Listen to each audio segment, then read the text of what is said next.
Hello everyone, स्वागत छ हजुरहरूलाई मेरो च्यानलमा। ल आज हामी जाउँ है त प्लेन चढेर चाउमिन बनाउनको लागि। ल यहाँ चाउमिन पनि रेडी भइसक्यो। ल सुरु गरौँ है त। अब हामीले यसलाई बनाउन चाहिने सामग्रीहरूबाट यो चाहिँ एकदमै सिम्पल तरिकाको चाउमिन हुनेछ। त्यस्तै गरी मैले चाहिँ यहाँ भेजिसहरूलाई काटेर लिएको छु। बन्दा, क्याप्सिकम, प्याज, लसुन र खुर्सानी चप गरेर लिएको यो चाहिँ। त्यस्तै गरी गाजर र कागती पनि लिएको छु र साथमा टाइगर ब्रान्डको भेगन नुडल्स पनि मसँग साथमा छ र त्यस्तै गरी मैले सोया सस प्लस भिनेगर पनि लिएको छु र एउटा देब्चीमा पानी बसालेर त्यसमा चाहिँ मैले तेल र नुन हालेर छोडिदिन्छु। यसलाई चाहिँ पुरै बोइल हुन दिनुपर्ने हुन्छ अनि मात्र चाउमिन हाल्नुपर्छ। यता बसाल्ने टाइममा चाहिँ मैले यहाँ चाउमिनको प्याकेट खोल्दैछु। हाम्रो स्टिक नुडल्स चाहिँ यस्तो देखिन्छ। हजुरहरूले यसलाई बिचबाट भाँचेर हाल्न पनि सक्नुहुन्छ अथवा सँगै हाल्दा पनि हुन्छ। हाम्रो पानी चाहिँ बोइल भयो। अब यसमा म चाहिँ चाउमिन हाल्न जाँदैछु।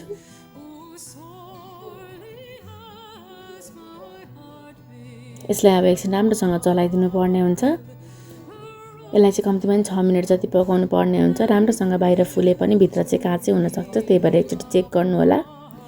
र मैले चाहिँ यो पुरैलाई ड्रेन गरेर चाहिँ चिसो पानीले पखालेर तेल पनि लगाएको छु चाउमिनमा स्टिकी नहोस् भनेर। र एउटा प्यान बसालेर त्यसमा मैले तेल पनि हालेको छु र त्यसमा चाहिँ मैले लसुन र खुर्सानी पनि फुटाएको छु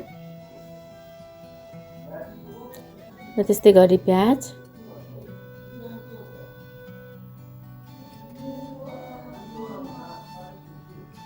एकछिन राम्रोसँग चलाउने। यसलाई 30 सेकेन्ड जति चलाइसकेपछि मैले यसमा क्याप्सिकम एड गरेँ। त्यस्तै गरी गाजर पनि। ल यसलाई पनि एकछिन राम्रोसँग चलाउनु पर्ने हुन्छ।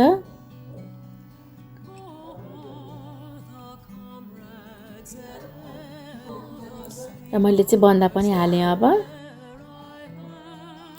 यसलाई पनि हामी एकछिन राम्रोसँग चलाउँछौँ।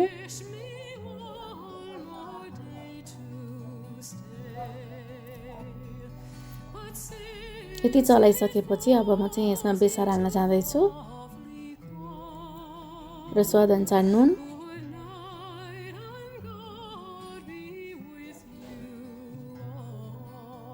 र अलिकति भिनेगर पनि हाल्दैछु मैले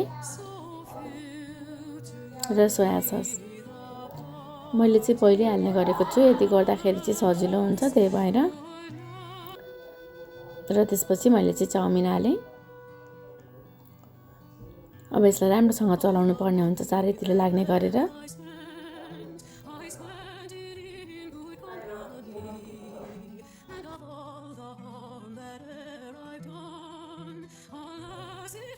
यतिको भइसकेपछि लगभग हाम्रो चाउमिन पनि रेडी हुन्छ। अब चाहिँ म यसमा जिरा, धनिया र भुटेको खुर्सानीको धुलो हाल्न जाँदैछु। यसले चाहिँ हाम्रो चाउमिनमा एकदमै मिठो टेस्ट दिन्छ। र यसमा चाहिँ मैले अब चाहिँ काँटा चम्चाले चलाउँदैछु।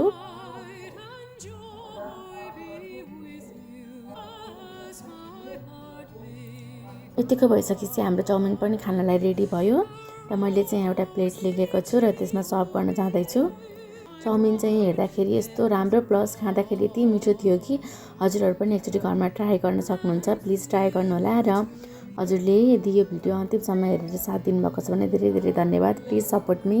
Thank you for watching.